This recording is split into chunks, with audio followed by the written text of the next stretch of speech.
उत्तर प्रदेश के अमेठी में उस वक्त हड़कंप मच गया जब प्रशासन ने कई अवैध गुमटियों को बुलडोजर चलाकर जमींदोज कर दिया। आरोप है कि कुछ लोग सरकारी जमीन पर अवैध तरीके से गुमटियां बनाकर कारोबार कर रहे थे, जिन्हें हटाने के लिए प्रशासन की तरफ से नोटिस भी जारी किया गया था। लेकिन इसके बाद भी लोगों ने सरकारी जमीन से अवैध निर्माण हटाने की जहमत नहीं उठाई। फिर क्या था, प्रशासन की एक टीम खुदाई करने वाली एक मशीन के साथ वहां पहुंची और फिर एक एक कर अवैध गुमटियों को ध्वस्त कर दिया। इस कार्रवाई के दौरान वहां पुलिस और प्रशासन के कई बड़े अधिकारी मौजूद रहे। सरकारी जमीन से अतिक्रमण हटाने के दौरान कोई बवाल ना हो, इसे देखते हुए वहां पुलिस के जवानों को तैनात कर दिया गया। जिन लोगों ने विरोध किया उन्हें समझा बुझाकर वहां से हटा दिया गया।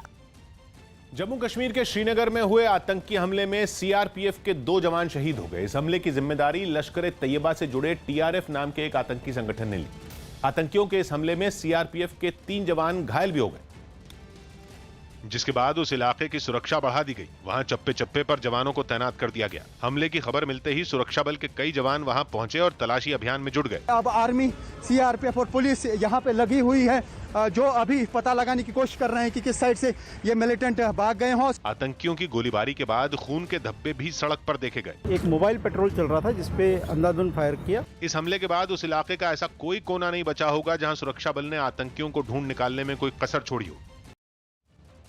बिहार की राजधानी पटना से दिल दहला देने वाला एक वीडियो सामने आया, जिसमें पुलिस लाइन में सिलेंडर फटने से भीषण आग लग गई। पहले तो पुलिस वालों ने खुद ही आग बुझाने की कोशिश की, लेकिन जब आग से कई सिलेंडरों में धमाके होने लगे तब उनके हाथ पांव फूल गए,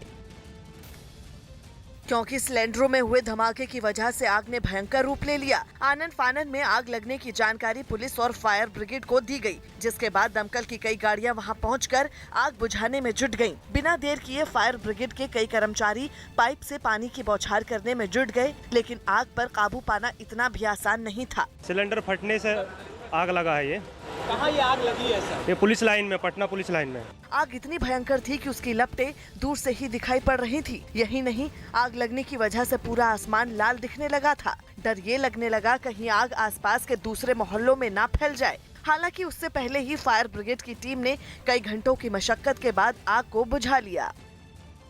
बांग्लादेश के कॉक्सेस बाजार में मौजूद एक रोहिंग्या शरणार्थी कैंप के आग में तबाह होने के बाद उसे दोबारा बसाने का काम शुरू हो गया। कॉक्सेस बाजार दुनिया का सबसे बड़ा शरणार्थी कैंप है, जहां 3 दिन पहले इस कैंप में इतनी भयानक आग लगी थी कि 15 लोगों की मौत हो गई थी, जबकि 550 से ज्यादा जख्मी हो गए थे। जिसके बाद रोहिंग्या शरणार्थियों की हालत आसमान से गिरे खजूर में अटके जैसी हो गई, क्योंकि एक तरफ तो वो अपनी जान बचाकर म्यांमार से भागे, लेकिन बांग्लादेश में शरण लेने के बाद भी मुसीबतों ने उनका पीछा नहीं छोड़ा। आग में उनका सब कुछ लुट गया। सिर से किराए की छत भी छिन गई तो लोग अपनी बदकिस्मती के आगे बेबस नजर आए। रात पर भी उनकी नजरें इस उम्मीद में दौड़ती दिखी कि शायद कुछ बचा कुचा सामान ही उनके हाथ लग जाए। बताया गया कि 3 दिन पहले लगी आग में कैंप में रहने वाले करीब 45,000 लोग बेघर हो गए, जिसके बाद वहां ही उनके लिए नए टेंट लगाने का काम शुरू कर दिया गया। शरणार्थियों को जल्द से जल्द एक महफूज पनाहगाह देने के लिए उनके साथ राहत एजेंसियों के वॉलंटियर्स भी तेजी से हाथ चलाते दिखे। कहीं बांस की बल्लियों से तो कहीं प्लास्टिक के डंडों से टेंट खड़े किए गए। रोहिंग्या समुदाय के लोगों की तकलीफ जानने के लिए बांग्लादेश के गृह मंत्री भी उनके कैंप में पहुंचे। फरीदाबाद के बल्लभगढ़ के बहुचर्चित निकिता तोमर हत्याकांड में आज का दिन काफी अहम है, क्योंकि फरीदाबाद की फास्ट ट्रैक कोर्ट निकिता की हत्या में शामिल 2 आरोपियों तौसीफ और रेहान को दोषी करार दे चुकी है और आज इन दोनों की सजा पर बहस होनी है। कोर्ट आज दोनों दोषियों को सजा भी सुना सकती है। पीड़ित परिवार ने दोषियों के खिलाफ फांसी की सजा की मांग की है। इस मामले में तौसीफ और रेहान को हत्या, अगवा करने और आपराधिक साजिश रचने जैसी धाराओं में दोषी ठहराया था। 26 अक्टूबर 2020 को निकिता की कॉलेज के बाहर गोली मारकर हत्या कर दी गई थी। तमिलनाडु की दक्षिण मदुरई सीट से चुनावी मैदान में उतरे निर्दलीय उम्मीदवार तुलाम सर्वनन ने अपने घोषणा पत्र में अजीबोगरीब वादे किए। News18.com की रिपोर्ट है कि तुलाम सर्वनन ने वादा किया कि वो चुनाव में जीतने के बाद हर परिवार को एक आईफोन, कार और मुफ्त में हेलीकॉप्टर देंगे। साथ ही उन्होंने घोषणा पत्र में हर एक परिवार को बोट, रोबोट और 3 मंजिला मकान खड़ा करके देने का भी वादा किया है। इतना ही नहीं, उन्होंने नौजवानों को 1 करोड़ रुपए और चांद की सैर कराने तक का वादा कर दिया, जबकि उन्होंने ब्याज पर पैसे उधार लेकर नामांकन दाखिल किया है। घोषणा पत्र जारी करने के बाद निर्दलीय उम्मीदवार तुलाम सरवनन ने साफ किया कि वो लोगों को जागरूक करने के लिए चुनाव लड़ रहे हैं और जो हवाई वादे उन्होंने अपने घोषणा पत्र में किए हैं वो उन राजनीतिक दलों पर कटाक्ष हैं जो चुनाव के वक्त बड़े बड़े वादे करते हैं और फिर चुनाव जीतने के बाद लोगों की समस्याओं की तरफ ध्यान नहीं देते। शरद पवार अगले महीने बंगाल में टीएमसी का प्रचार करेंगे। एनसीपी अध्यक्ष शरद पवार पश्चिम बंगाल में चुनाव प्रचार करने जाएंगे। वो 1 से 3 अप्रैल तक वहां टीएमसी उम्मीदवारों के समर्थन में रैली करेंगे। हालांकि पहले कुछ कांग्रेस नेताओं ने उनसे बंगाल न जाने की गुजारिश की थी क्योंकि महाराष्ट्र में एनसीपी की सहयोगी कांग्रेस बंगाल में टीएमसी के खिलाफ चुनाव लड़ रही है। पवार साहब क्या है, वो बड़े नेता है, उनके बारे में नहीं बोल सकते। गुजरात का क्या हुआ था गुजरात के इलेक्शन में, वो भी उन्हें याद करना चाहिए। गुजरात सरकार ने सभी सरकारी कर्मचारियों को कोरोना का टीका लगाने का फैसला लिया। अब सभी सरकारी कर्मचारी कोरोना योद्धा माने जाएंगे और उन पर वैक्सीन लगाने वाला उम्र का नियम लागू नहीं होगा। इससे पहले ये टीका जरूरी सेवाओं में काम करने वाले और 20 गंभीर बीमारियों से ग्रसित कर्मचारियों को ही लगाया जा रहा था। दिल्ली में प्रगति मैदान के पास पुलिस और बदमाशों के बीच एक मुठभेड़ हुई।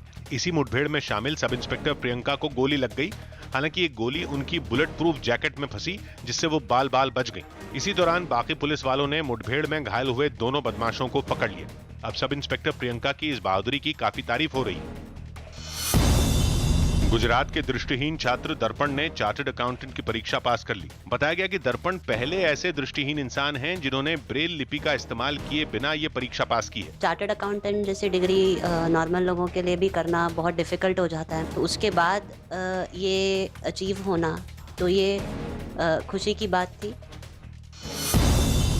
मध्य प्रदेश में कोरोना की वजह से नई पाबंदियों के बाद रेस्टोरेंट सूने हो गए। शिवराज सरकार ने राजधानी भोपाल, छिंदवाड़ा, इंदौर, जबलपुर, खरगोन और रतलाम जिलों में रेस्टोरेंट में बैठकर खाना खाने पर रोक लगा दी है। लगातार जो कोरोना का आंकड़ा है वो बढ़ रहा है। 1700 से ज्यादा केस बीते 24 घंटे में आए हैं। हालांकि रेस्टोरेंट से खाना घर ले जाने या घर पर मंगवाने की इजाजत दी गई है, लेकिन इसके बावजूद रेस्टोरेंट मालिक इस फैसले से मायूस दिखे। टोटलिटी में देखें तो नेचुरली काफी कम है।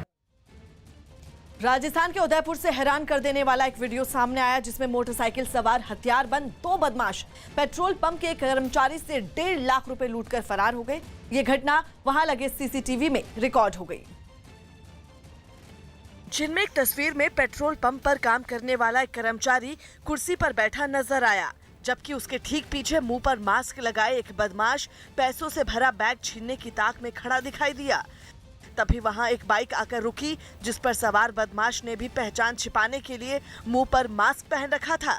उसके वहां पहुंचते ही पहले से खड़ा बदमाश पेट्रोल पंप के कर्मचारी से पैसों से भरा बैग छीनने लगा।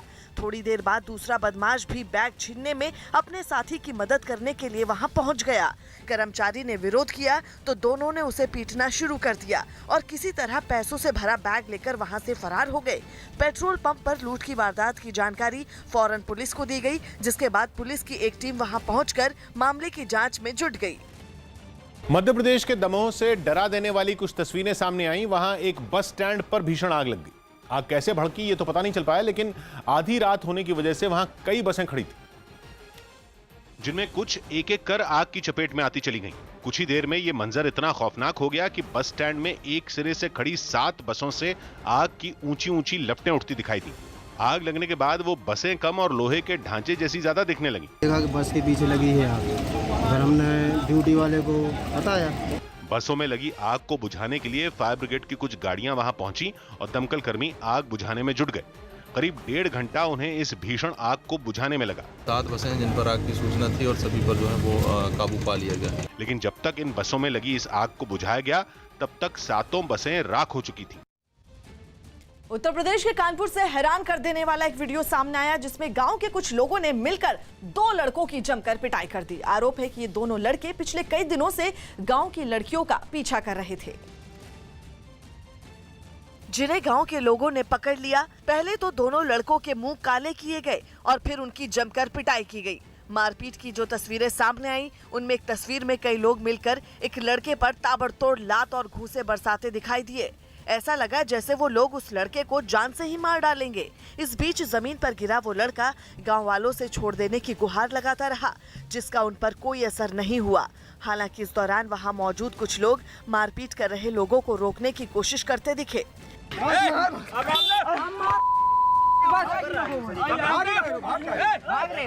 बीच सड़क पर काफी देर तक दोनों लड़कों की पिटाई की गई।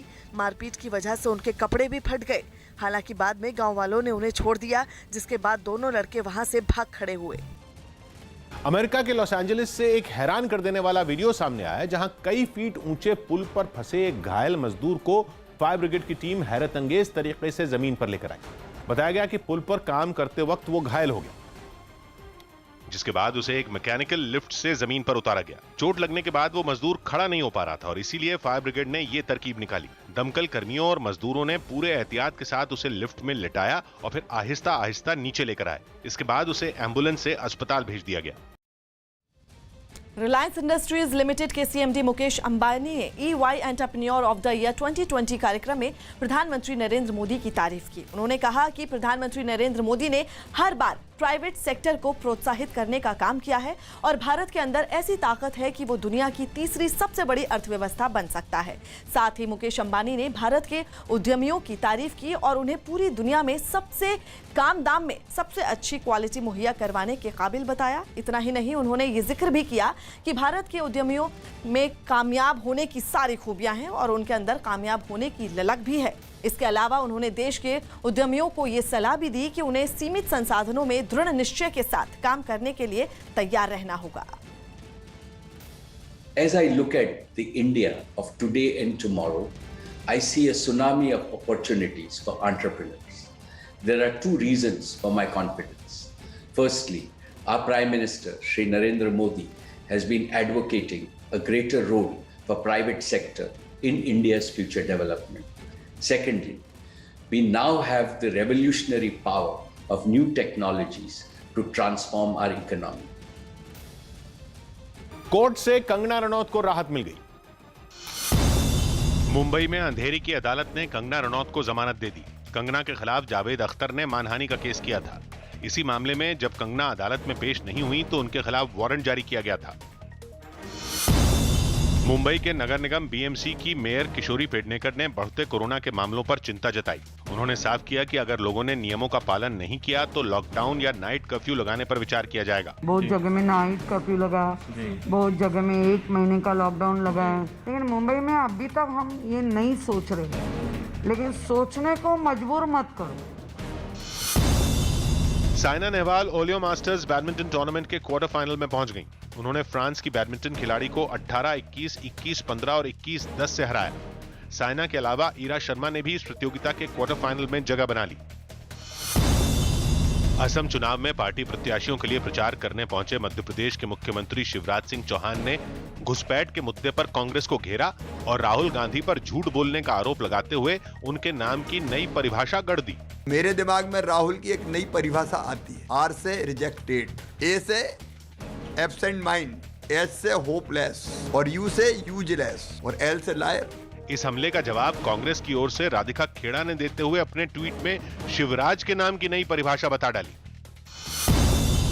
बीजेपी अध्यक्ष JP नड्डा दिल्ली के एम्स पहुंचे, जहां उन्होंने कोरोना की वैक्सीन लगाने वाले सेंटर का दौरा किया। इस मौके पर उन्होंने वहां टीका लगवाने आए कई लोगों से मुलाकात की और उनका हौसला भी बढ़ाया। आज से पहले देश वैक्सीन मांगता था, आज देश दुनिया को देने वाला, वैक्सीन देने वाला देश बना है और लीडर बना है। वैक्सीन लगवाने वाले लोगों को परेशानी न हो, इसके लिए एम्स के बाहर ही बीजेपी के कार्यकर्ताओं ने हेल्प डेस्क भी लगाया।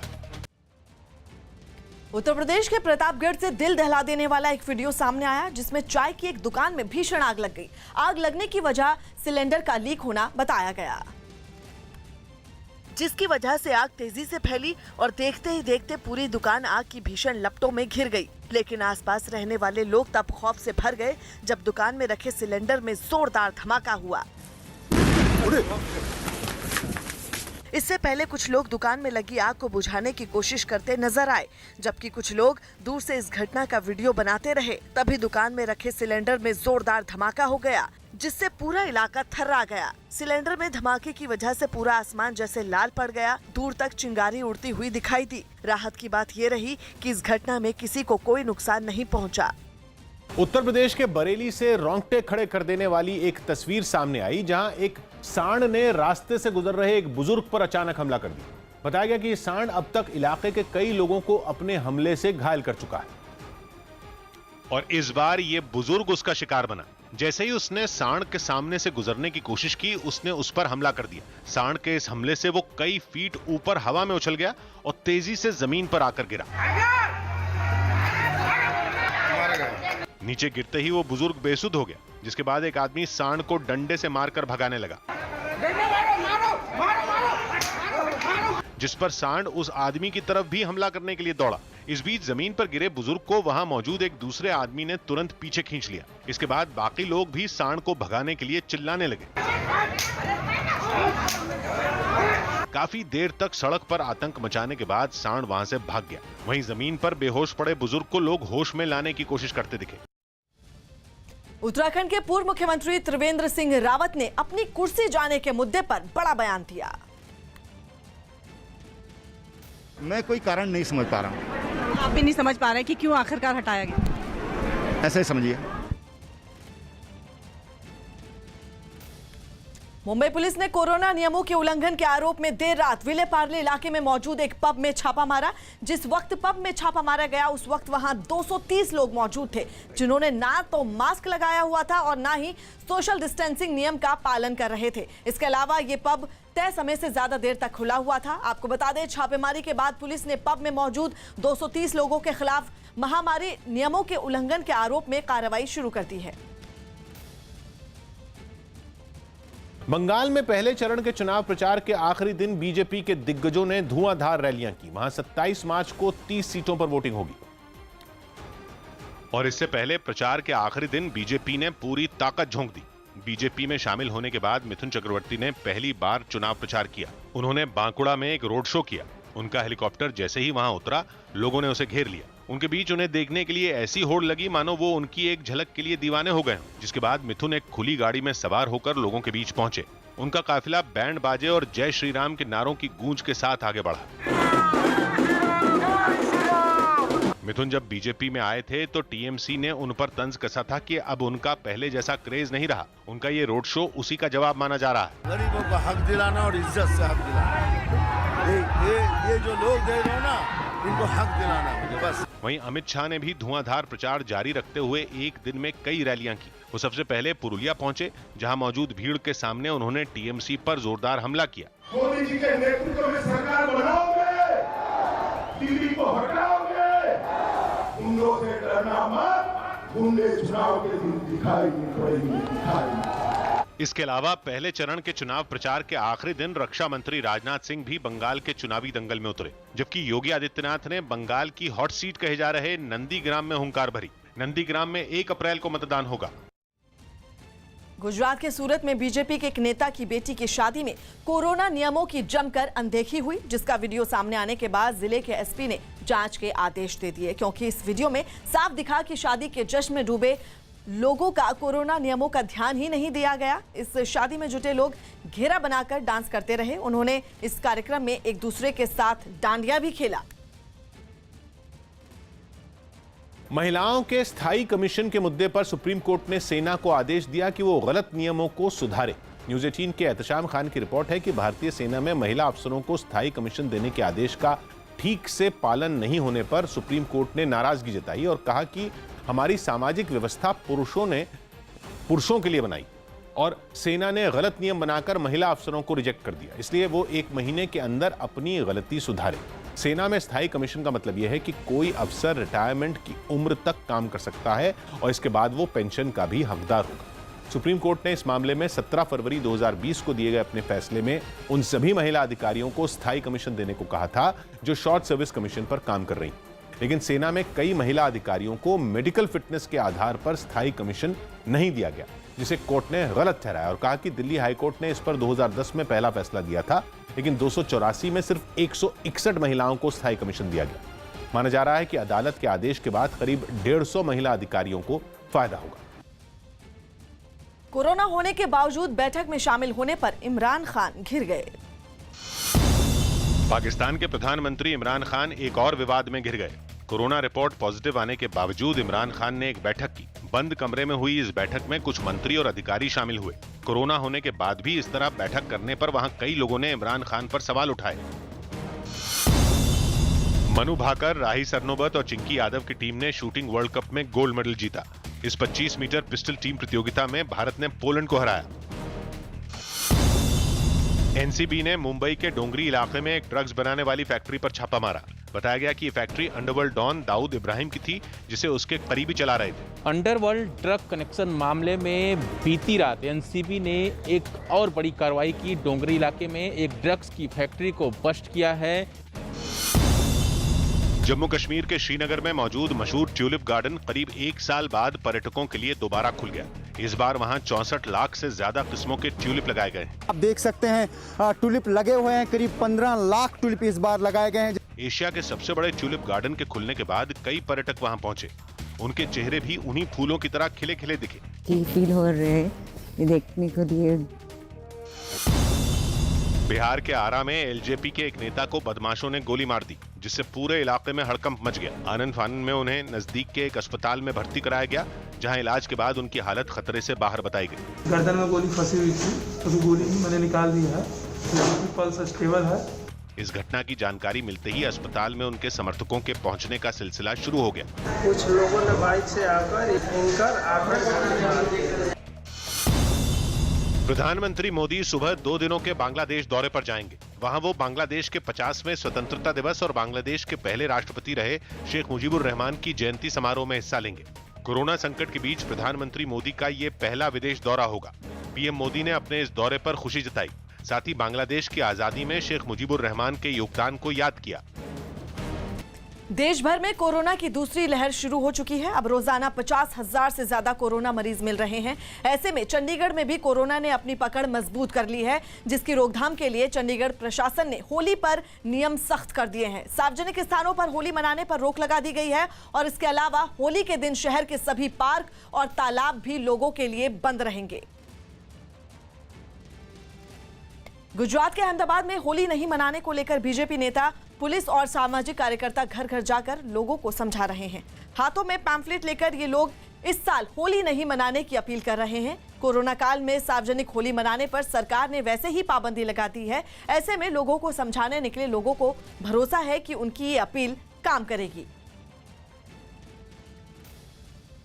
बिहार के मधुबनी से एक हैरान करने वाला वीडियो सामने आया। वहां चोरी के एक आरोपी को भीड़ ने जमकर पिटाई कर दी।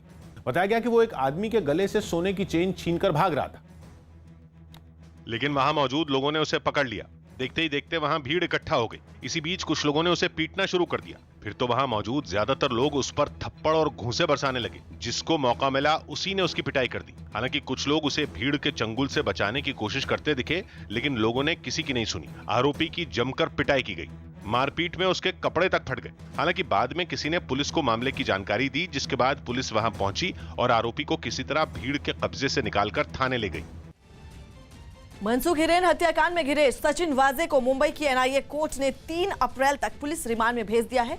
इस बीच सचिन वाजे से जुड़ा एक नया सीसीटीवी वीडियो सामने आया, जिसमें मुंबई की भीड़भाड़ वाली सड़क पर एक कार नजर आई। दावा किया जा रहा है कि वीडियो में दिख रही कार सचिन वाजे की है, जो एक रेड लाइट सिग्नल पर रुकी नजर आई। ये दावा भी किया जा रहा है कि कुछ देर बाद ही मनसुख हिरेन उस कार में आकर बैठा और फिर दोनों उसी गाड़ी में आगे निकल गए। ये सीसीटीवी वीडियो 17 फरवरी का है और इस गाड़ी को एटीएस पहले ही जब्त कर चुकी है। रूस ने ब्रिटेन की एक निजी कंपनी OneWeb के 36 उपग्रह कामयाबी के साथ लॉन्च कर दिए। OneWeb ब्रिटेन की एक कंपनी है जो पूरी दुनिया में हाई स्पीड इंटरनेट मुहैया कराने के लिए काम कर रही है और इसी के लिए उसने 36 उपग्रहों की खेप को रूस की मदद से अंतरिक्ष में पहुंचा दिया है। इसके लिए रूस के सुयोज रॉकेट का इस्तेमाल किया गया, जिसने पूर्वी रूस के एक लॉन्च पैड से उड़ान भरी। काउंटडाउन खत्म होते ही रॉकेट का इंजन चालू हो गया और वो तेजी से आसमान की तरफ बढ़ने लगा। इन उपग्रहों को मिलाकर OneWeb के 146 ऐसे उपग्रहों को उनकी कक्षा में भेजा जा चुका है। हालांकि OneWeb ऐसे 672 उपग्रह अंतरिक्ष में भेजेगी, जिसके लिए उसने रूस के साथ समझौता किया है। एक बहुमंजिला इमारत जितना बड़ा पानी का एक जहाज मिस्र की सुएज नहर पर ऐसा फंसा कि पिछले 2 दिन से वहां भयानक ट्रैफिक जैम लगा हुआ है। हालात ये हैं कि कम से कम 150 जहाज पानी के इस अहम रास्ते के खुलने का इंतजार कर रहे हैं।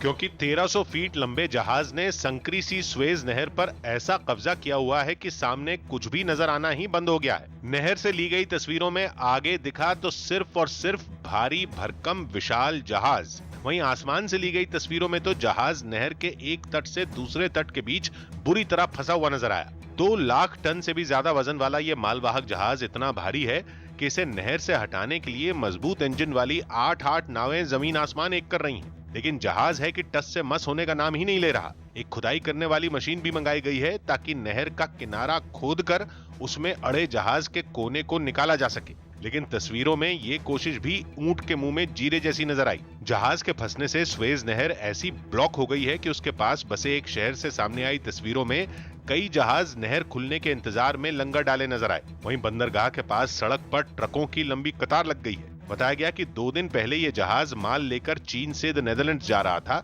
लेकिन बीच रास्ते में जोरदार हवाएं चलने लगी और वो नहर के तट से जा टकराया। तभी से ये जहाज वहीं फंसा हुआ है। मुंबई से बड़ी खबर आ रही है। वहां भांडुप इलाके में मौजूद एक मॉल की 3री मंजिल पर चल रहे एक अस्पताल में देर रात शॉर्ट सर्किट की वजह से भीषण आग लग गई। इस हादसे में 2 लोगों की मौत हो गई है। आपको बता दें, हादसे के वक्त अस्पताल में कई मरीज इलाज करवा रहे थे, जिनमें ज्यादातर कोरोना के मरीज थे। बताया गया कि आग लगने के बाद अस्पताल के अंदर धुआं भर गया था। फौरन घटना की जानकारी पुलिस और फायर ब्रिगेड को दी गई, जिसके बाद फायर ब्रिगेड की कई गाड़ियां वहां पहुंची और आग बुझाने में जुट गई। इसके साथ ही फायर ब्रिगेड ने अस्पताल में फंसे लोगों को सुरक्षित बाहर निकालने के लिए रेस्क्यू ऑपरेशन चलाया और कईयों को क्रेन की मदद से बाहर निकाला गया। कुछ घंटों की मशक्कत के बाद आग पर काबू तो पा लिया गया, लेकिन थोड़ी देर बाद एक बार फिर यह आग अस्पताल में भड़क गई, जिसे फायर ब्रिगेड की एक टीम बुझाने में जुटी हुई है। बताया जा रहा है कि अभी भी अस्पताल के अंदर 6 लोग फंसे हुए हैं।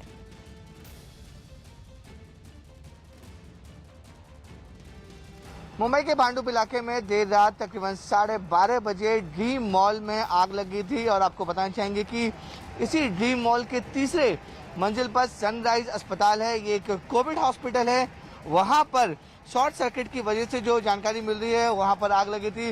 मॉल का जो है तकरीबन 75% मॉल का हिस्सा पूरा जलकर खाक हो चुका है। और सबसे चौंकाने वाली बात यह है कि सनराइज हॉस्पिटल में जो कोविड के पेशेंट थे, जिस समय आग लगी थी तो उस समय तकरीबन 80 के आसपास कोविड पेशेंट का इलाज चल रहा था और आग लगने के बाद काफ़ी ज़्यादा वहाँ पर अफरा तफरी का माहौल हो गया था, जिसके बाद किसी तरह से जो पुलिस और फायर ब्रिगेड के लोग यहाँ पे पहुँचते हैं और बड़े बड़े लैडर से जो लोग अंदर फंसे हुए थे उन्हें सुरक्षित बाहर निकालने की कोशिश करते हैं और कई मरीजों को सुरक्षित बाहर निकलने के बाद उन्हें पास के इलाके मुलिंड इलाके के सरकारी अस्पताल में भेजा गया है। अभी भी यहाँ पर फायर ब्रिगेड का जो ऑपरेशन है, जो आग बुझाने का काम है, वो अभी भी चल रहा है। मॉल के अंदर अभी भी आग लगी हुई है।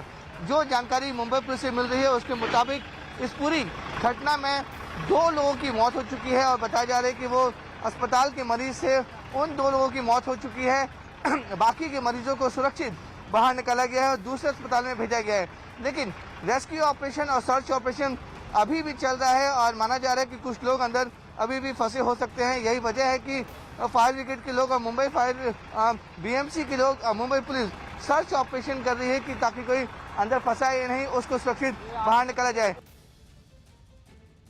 और कुछ लोग फंसे होने की आशंका है, हम उनको निकाल रहे हैं। हमने उनको ट्रेस कर लिया, हम उनको अभी रेस्क्यू कर रहे हैं। सर, ये 3rd फ्लोर में जो आप बात कर रहे हैं, क्या वो लोग हॉस्पिटल वाले फ्लोर पे हॉस्पिटल के अंदर फंसे हुए हैं? क्या वो मरीज हैं? वो हॉस्पिटल के अंदर है, वो हॉस्पिटल के अंदर थे, इसका मतलब मरीज ही होना चाहिए। अभी हम उनको लोकेट किया है और हम उनको रेस्क्यू कर रहे हैं। अभी सर, कितने लोग रेस्क्यू किया? सर, आपने काफी टफ ऑपरेशन था फायर ब्रिगेड के लिए। अभी तक हमने 72 लोगों को रेस्क्यू किया और ये 6 लोग वहाँ पे हमें अभी लोकेट हुए हैं। हम उनको 6 लोगों को 78 लोग हो जाएंगे टोटल।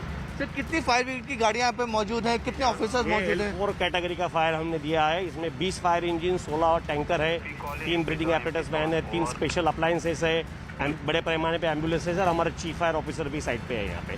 हमारे एडिशनल म्युनिसिपल कमिश्नर काकानी साहब भी यहाँ पे आए थे। सर, लेकिन सबसे बड़ा फायर ब्रिगेड के लिए चैलेंज रहता है जब ग्लास पैकेट बिल्डिंग रहती है तो वहाँ पे रेस्क्यू करना, स्मोक काफी ज्यादा अंदर हो जाता है, स्मोक बाहर नहीं निकलता है, तो ये कितना बड़ा टफ है आप लोग के लिए? नहीं, देखिए कि ग्लास फसाड बिल्डिंग में भी कोई वेंटिलेशन के लिए सिस्टम होती है, मगर वो वर्किंग होना चाहिए।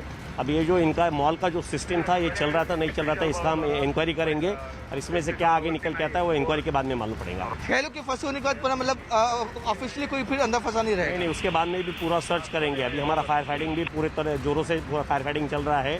अभी भी बिल्डिंग के अंदर सेंटर में फायर है, काफ़ी पैमाने पे, बड़े पैमाने पे स्मोक भी है, धुआं भी भरा है।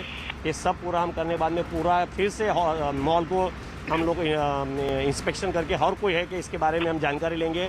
पुलिस को भी बताया गया है कि कोई मिसिंग है क्या, उसके बारे में भी जानकारी लीजिए करके। तो उसमें से अभी तक 2 लोगों की मौत उसमें हुई है और बाकी हम पूरा रेस्क्यू ऑपरेशन पूरा चल रहा है। पूरे फ्लोर पे धुआं है, इसलिए रेस्क्यू ऑपरेशन में थोड़ा कठिनाई आ रही है, लेकिन जितना भी हमने जो फायर ब्रिगेड के फोर्स है उसने अपनी टेक्निकल और पूरा जो उनका किट है उसके माध्यम से वो आग और रेस्क्यू का ऑपरेशन शुरू है। यंग जीनियस यानी वो बच्चे जो उम्र के मोहताज नहीं हैं, जिनमें दम है, हुनर है, कुछ अलग कर गुजरने का अनोखा जज्बा है। इन बच्चों ने वो कर दिखाया जो बड़े बड़े नहीं कर सके, चाहे दिमागी कमाल हो, पढ़ाई हो, खेल हो या आविष्कार या फिर नृत्य, संगीत और समाज सुधार। ऐसे 21 बच्चों का सफर हमने जनवरी से अब तक आपको दिखाया। अब वक्त है ग्रैंड फिनाले का, बायजूस यंग जीनियस का, वो शो जिसमें इन बच्चों के अनदेखे पहलू, अनुभव और करिश्मे दिखेंगे। आ रही है यंग जीनियस की ये ब्रिगेड एक साथ 27 मार्च शाम 7 बजे न्यूज़ 18 इंडिया पर।